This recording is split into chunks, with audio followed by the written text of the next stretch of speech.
For much of its modern history, Uzbekistan's economy revolved around cotton. During the Soviet era, the country was assigned a single role: to produce cotton for textile factories elsewhere in the Soviet Union. Vast areas of farmland were converted into cotton fields, especially in the Fergana Valley and regions near the Aral Sea. The environmental consequences were severe.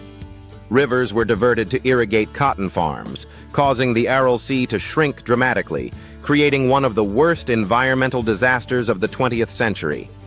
There were also serious labor concerns.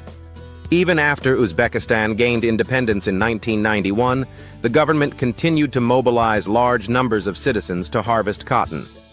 Teachers, students, and public workers were often forced to leave their regular jobs to pick cotton during harvest season.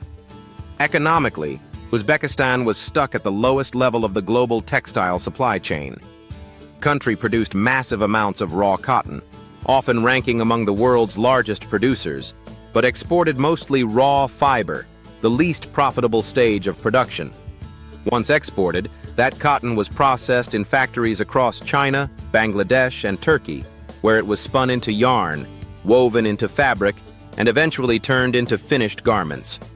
Those garments sold for many times the value of the raw cotton itself. This situation illustrates what economists call the commodity trap. Countries that export raw materials capture very little of the total value created in global supply chains, while manufacturing and retail profits are earned elsewhere. Uzbekistan also faced international pressure. Beginning in 2007, human rights organizations launched a global campaign against Uzbek cotton because of forced labor concerns. More than 330 international brands, including major clothing companies, pledged not to use Uzbek cotton in their products. As a result, Uzbekistan found itself locked out of major global markets. Breaking free from this commodity trap would require something much more difficult than simply growing cotton. It would require building a modern textile manufacturing industry at home.